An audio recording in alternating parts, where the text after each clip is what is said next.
Sega celebrates their 60th anniversary with a prototype we had no idea existed.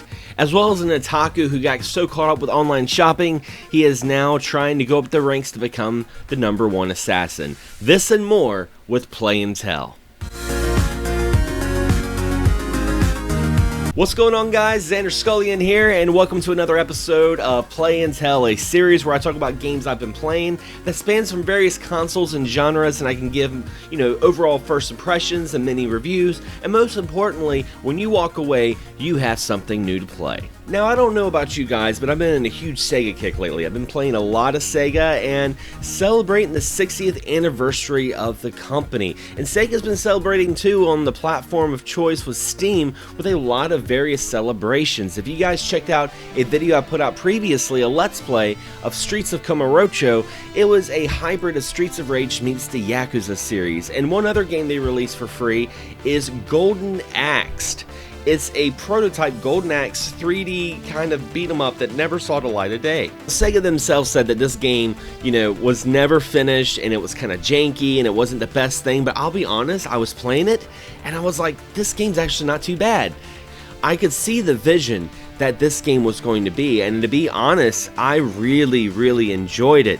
Now, there's nothing about this game that really comes out of the norm, that really screams, this is something crazy. I mean, this is your stereotypical barbarian style beat 'em up that you would expect from the Golden Axe series. And it's only one stage. The stage only lasted 7 minutes, but I'm kind of sad. I'm hoping that, the folks that downloaded this, that Sega sees that folks want to see another Golden Axe just like we saw another Streets of Rage. Unfortunately, the game is no longer available. This is something that I do have against Sega. I hate that Sega released these timed exclusives on Steam, and folks that are watching this video right now that had no idea that it was a Golden Axe prototype, I really feel bad about that. And I don't want to say it like this because I really don't condone piracy to an extent, but things like this that preserve gaming preservation, I'm hoping someone, rip the game from Steam and folks can play it years to come, because this is definitely a piece of gaming history that I want more of you folks to check out.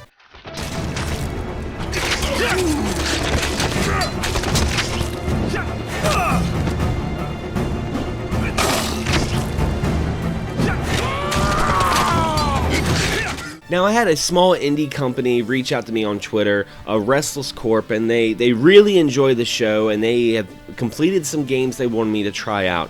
And I did a review of Johnny Rocket, and I have to admit, I wasn't the biggest fan of Johnny Rocket, but the other game they sent me was another game called Restless Hero.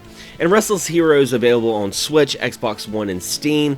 And I have to say that this is definitely a step up from Johnny Rocket. I feel like this is a little bit more of a cohesive game. Yes, it's kind of simplistic, platformer. You're going through 30 different dungeons trying to find your way out of every little maze. It's kind of linear from point A to point B. You have, certain elements like double jumps and power-ups that you can get. And then the story is really interesting because you're playing as Rick, who fell into this dungeon and was put in the prisoner, trying to save his wife from being burnt at the stake by this crazy Inquisition. So the story itself is pretty dark. I know the graphics may turn some folks off because it does look very much like a Flash game. It looks very like a mobile game. But I'll be honest, give this game a chance. I'm pretty sure it's very cheap on Switch and Steam. I really did enjoy it.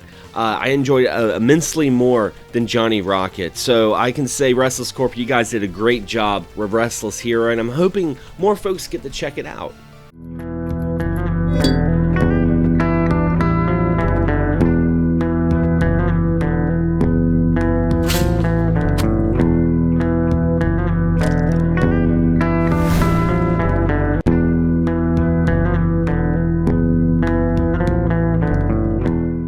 Now, Nintendo had a partner direct not too long ago, and they showed off a bunch of crazy games that are going to be coming out in 2021 that I'm really excited about. But one announcement, I had to jump on my Switch and buy the game because it was available right after the announcement, and that is No More Heroes 1 and 2. I went ahead and bought No More Heroes. This was a game that I was like a disciple of when it came to the Wii. Whenever I heard folks talk about the Wii being a kiddie console and having nothing but shovelware and gimmicks, I was like, you have to play No More Heroes. And to be able to play this on the Switch and experience it again in full HD and 60 frames, I was really happy with it. And for some of you folks who are not familiar with No More Heroes, you're pretty much playing as Travis Touchdown, who is this otaku living in a motel in this ruins of California, and he's like online shopping, buys this like beam katana that puts him in debt, so he begins to become an assassin.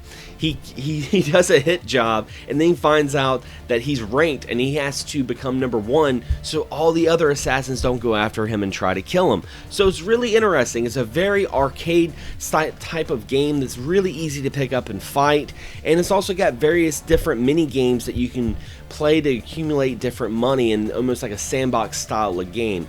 I cannot recommend this enough. I really do enjoy it, and honestly, playing it with the Pro Controller and not having to use motion controls makes it even better. I thought it played really well on the Wii using motion controls, but being able to play it in a more traditional style game or playing it on handheld mode, this is something you have to check out. I need to check out No More Heroes 2 because I still have not played that title. What a pain! You're so lame.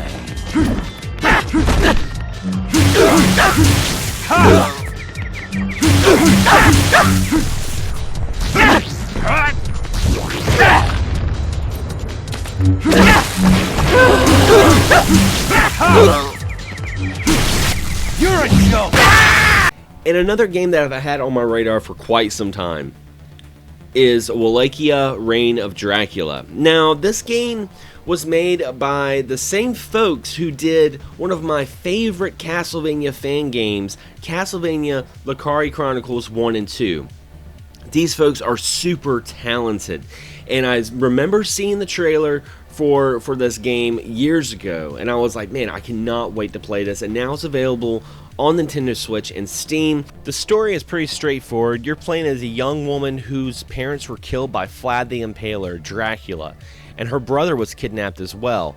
But she was rescued from her despair by a wise old man named Christian, who trains her on how to fight back and save her family. And I'll be honest, from looking at the game, you think this is going to be like a spiritual successor, or maybe a montage, a tribute, I should say, to Castlevania. But other than the art style and the music, that's about as Castlevania as it gets. The game actually plays more like a running gun. It actually plays more like Contra. So honestly, Laika, Reign of Dracula isn't just a love letter to Castlevania, but it's a love letter to Konami, old school Konami, and I definitely got those feels. And the game has challenge, the game has a lot of fun joyrides, and I just cannot recommend it enough. You definitely need to go check it out.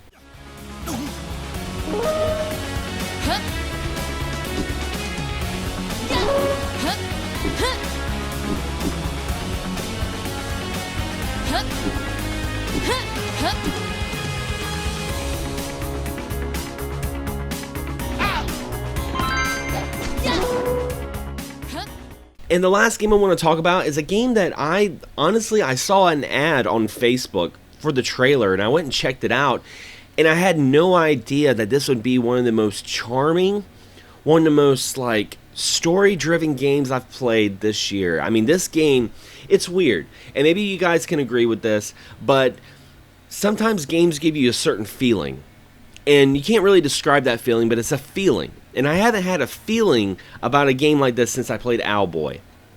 And that is a game called Horus. Horus is out on Steam and Nintendo Switch, and it's a puzzle platformer, but it has a very interesting narrative. You're playing as Horus, who is this android AI, robot, who is, trying to find out who he is. Beginning of the game, you're finding out the basics of movement, finding out who your owners are, your family, you get really connected, then you get shut down out of nowhere. You wake up years later to find out that there's a war with your kind and the humankind. And what makes it really interesting is you're trying to find out what happened to your family, but you have that sense of innocence. You have that sense of not knowing everything that's out there in the real world, and some folks that you encounter take advantage of your kindness and your strength of being an android. But overall, it's a very compelling story told by the android himself. That's what I really like. The whole game is narrated by Horus, and the game also has tons of pop references that don't feel shoehorned. See, that's one thing I will say. Nostalgia is very big. Everyone loves, going back to the past. So a lot of games kind of coin in that term, and a lot of media coins in that term. But Horus does it very tastefully. And you have everything from old arcade games to Guitar Hero to even Golden Girls and Charlie Brown. Then there's a lot of British references as well. So I cannot recommend this game enough. The puzzle platforming is actually a lot of fun.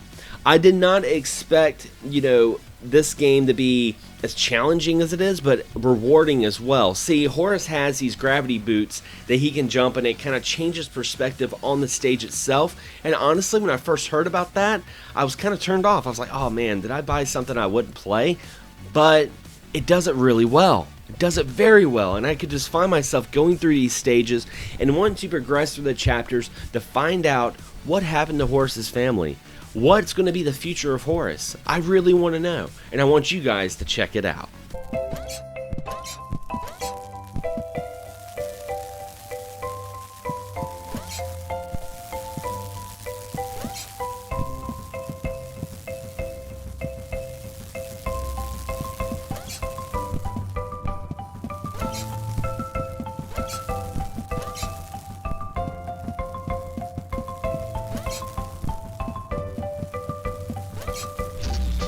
But anyway, guys, this concludes another episode of Play and Tell. And what have you been playing? Leave a comment below. I'd love to hear from you guys. And if you've been playing some of these titles, let's discuss it in the comments below.